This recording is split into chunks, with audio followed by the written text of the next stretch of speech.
Kıymetli Müslümanlar. Kudüs'e ordular! Kudüs'e ordular! Kudüs'e ordular! Yine Kudüs'e. Mehmetçik Aksa'ya! Mehmetçik Aksa'ya! Mehmetçik Aksa'ya! Allahu Ekber! Tekbir! Allahu Ekber! Tekbir! Allahu Ekber! La ilahe illallah! La ilahe illallah! El hilafe vaadullah! El hilafe vaadullah! Allahu Ekber! Tekbir! Allahu Ekber! Tekbir! Allahu Ekber! Tekbir! Allahu Ekber! Ordular Kudüs'e! Ordular Kudüs'e! Ordular Kudüs'e! Ordular Kudüs'e! Ordular Kudüs'e! Tekbir! Allahu Ekber! Tekbir! Allahu Ekber! Tekbir! Kıymetli Müslümanlar, şimdi kökü değişimi adına Abdullah İmamoğlu hocamız bir basın açıklaması ve dua metni okuyacak inşallah. Aksa'ya. Sayın basın mensupları, kıymetli Müslümanlar. Filistin'de mücahitler dün sabahın ilk ışıklarıyla birlikte gasp Yahudi varlığı İsrail'e yönelik Aksa tufanı adını verdikleri bir harekat ile füze saldırıları gerçekleştirdiler. Bu saldırılar karşısında aciz kalan gasp Yahudi varlığı olağanüstü vaziyet almak ve yedek askerlerini göreve çağırmak zorunda kaldı. Gasp Yahudi varlığını bu kadar telaşlandıran bir avuç Müslümanın mukavemetinden başkası değildir. Müslümanların bugünkü saldırıları neticesinde mübarek topraklarda olup bitenler Yahudi varlığının acizliğini, askeri gücünün zayıflığını, sayı ve tecihizat ne olursa olsun bir avuç Müslümanın karşısında karşılık veremediğini şüpheye yer bırakmayacak şekilde kanıtlamıştır. Tam 75 yıldır Arap yönetimlerinin korkaklığından, Türkiye ve diğer İslam beldelerindeki yöneticilerin sessizliğinden cesaret alarak her türlü zulmü yapan, dahası Müslümanları her fırsatta katleden terör varlığı İsrail bu defa Müslümanların saldırıları karşısında çaresiz kaldı ve köşe bucak kaçmaya çalıştı. Yıllardır Arap rejimlerinin gölgesine sığınan ve onların gölgesinde güç gösterisi yapan gasp Yahudi varlığı İsrail aslında ne kadar güçsüz ve korkak olduğunu böylece tüm dünyaya bir kez daha göstermiş oldu. Kıymetli Müslümanlar, kendi peygamberlerinin diliyle lanetlenen bir kavim olan Yahudiler mübarek topraklarda yıllardır fesat saçıyor.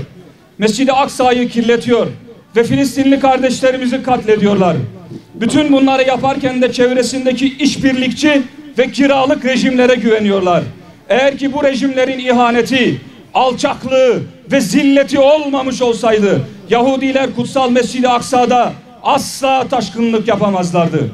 Bizler bu meydanlardan birçok defa Müslümanlara her türlü zulmü reva gören ya da yapan, dahası Müslümanları her fırsatta katleden terör varlığı İsrail'in temsilcisinin kanlı ellerini sıkmanın şer'an haram olduğunu söyledik. Yine bu meydanlarda terör varlığıyla, Müslümanların katiliyle anlaşmanın, işbirliği yapmanın ve de onları topraklarımızda ağırlamanın, o mübarek toprakları kanlarıyla sulayan şühedaya, yüzyıllarca o topraklara sadakat gösteren ecdada ihanet olduğunu da haykırdık.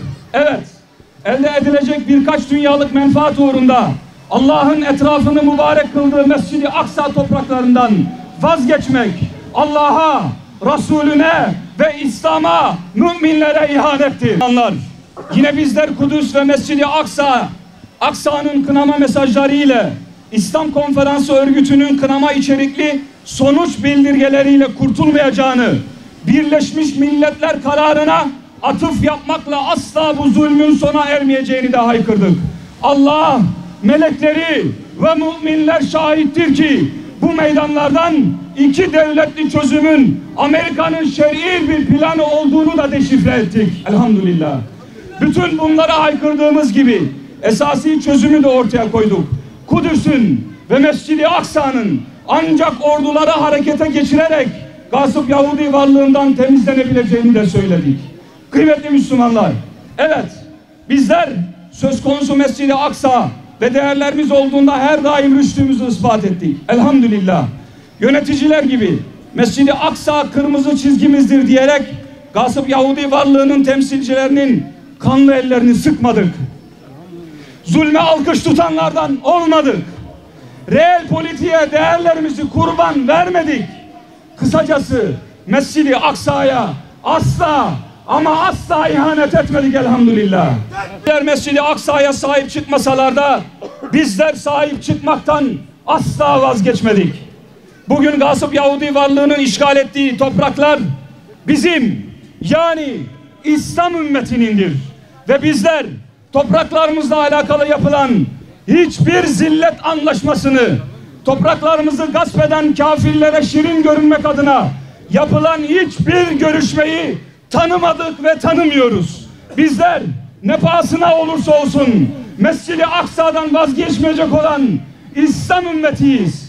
Nasıl olur da zillete rıza gösterebiliriz ki? Nasıl olur da normalleşmeye rıza gösterebiliriz ki? Kardeşlerim, çünkü bizler bir avuçken dahi imanlı yüreklerle Bedir'de müşrikleri bozguna uğratan ümmetiz. Biz Hayber'de Yahudilerin yüreklerine İslam'ın izzetini kazıyan ümmeti. Yani İslam ümmeti Sasani topraklarında, Rumların diyarında, Bizans'ın surlarında La ilahe illallah Muhammedur Resulullah sancağını dalgalandıran ümmetiz. Bizler yöneticileri tek tek normalleşmeye yarışına girerlerken gasp Yahudi varlığı tarafından gönderilen yardımları dahi kabul etmeyen ve İsrail'i azılı düşman görecek kadar izzetli ümmetiz. Biz insanlık için çıkarılmış en hayırlı ümmet, ümmeti Muhammediz. Ümmeti Muhammed ise asla ama asla zillete razı gelmez. Evet, biz böyleyiz ey yöneticiler, ey ordu komutanları. Şimdi sıra sizde. Şimdi sıra sizde ey yöneticiler. Şimdi tıpkı İslam ümmeti gibi sizin de rüştünüzü ispat etme vaktidir. Şimdi sıra sizde ey komutanlar. Daha ne kadar ordularınızı kışlalarda bekleteceksiniz? Sınırlı imkanlara rağmen bir devlet gücüne sahip olmayan mücahitlerin, Müslümanların neler yapabildiklerini gördünüz. Ve siz isterseniz, şayet siz isterseniz gasp Yahudi varlığını haritadan silebilecek güce ve imkana sahipsiniz. Mescid-i Aksa'yı işgalden kurtararak sizden sonra gelecek olan nesillere ve tarihe isimlerinizi altın harflerle yazdırabilirsiniz. İşte size tarihi bir fırsat. İşte Allah-u Azze ve Celle'nin size sunduğu tarihi bir fırsat. Bu tarihi fırsatı değerlendirerek Allah, Resulü ve müminler nezdinde makamınız yücelsin istiyorsanız şimdi orduları Aksa'ya hareket ettirme zamanıdır. Siz hareket edin, Müslüman Türkiye halkı atacağınız adımda sizinle olacaktır inşallah. Haydi, İslam beldelerinin yöneticileri ve ordu komutanları, tarihi fırsat sizi bekliyor. Mücahitlerin gösterdikleri cesaret sizleri de cesaretlendirsin. Harekete geçin ve sorumluluğunuzun gereği gasp Yahudi varlığını haritadan silip süpürün. Mescid-i Aksa için, Allah için harekete geçin. Allah için harekete geçin ki Mescid-i Aksa gasp Yahudi varlığının necis postallarından tamamen arınsın ve özgürlüğüne kavuşsun. Mescid-i Aksa için ordularınızla sefere çıkın ki sefer sizden, zafer de Allah'tan olsun. Etrafını Rabbimizin mübarek kıldığı Mescid-i Aksa için harekete geçin ki tarih sizi asrımızın Selahaddinleri diye yazsın. Ancak bu çağrımıza icabet etmeyecek olur da Mescid-i Aksa'yı sahipsiz ve yardımsız bırakacak olursanız bu da vebal olarak size yeter. Son olarak sana gelince ey gasp Yahudi varlığı İsrail, buradan, bu meydandan sana sesleniyoruz. Özünde yeryüzünün en korkak mahlukları olan sizleri, mevcut yöneticilerin sizinle olan dostlukları, işlediğiniz katliamlara, yaptığınız zulümlere karşı sessiz kalışları, size olan misafirperverlikleri cesaretlendirdi. Biz bunu biliyoruz. Onların dostlukları sakın ama sakın sizi cesaretlendirmesin ve aldatmasın. Evet, bugün samimi çağrılarımıza rağmen bugün Mescid-i Aksa'yı sahipsiz bırakan yöneticilerimiz ordularını kışlalara hapseden komutanlarımız olabilir.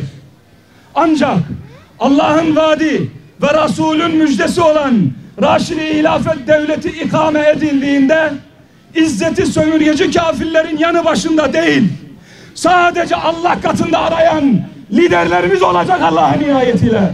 Katilleri topraklarımızda ağırlayan değil, bugüne kadar kardeşlerimize yapılan zulümlerin hesabını bir bir soracak yöneticilerimiz olacak.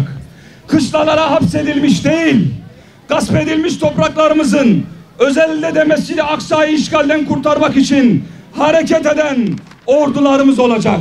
İşte o zaman ey kafirler, ey gasıp Yahudi varlığı İsrail, işte o zaman tıpkı Hayber'deki gibi hezimete uğrayacaksınız. Vallahi de, billahi de, tallahi de yenilecek ve süpürüleceksiniz. Tekbir! Hayber Hayber ya Yahud! Hayber Hayber ya Yahud! Ceyş-i Muhammed seyfe yaud! Ceyş-i Muhammed seyfe Yahud! Ve yekulûne metâhû kul asa en yekûne karîbe. Ve o zaman soracaklar, diyecekler ki o gün ne zaman? Haber ver.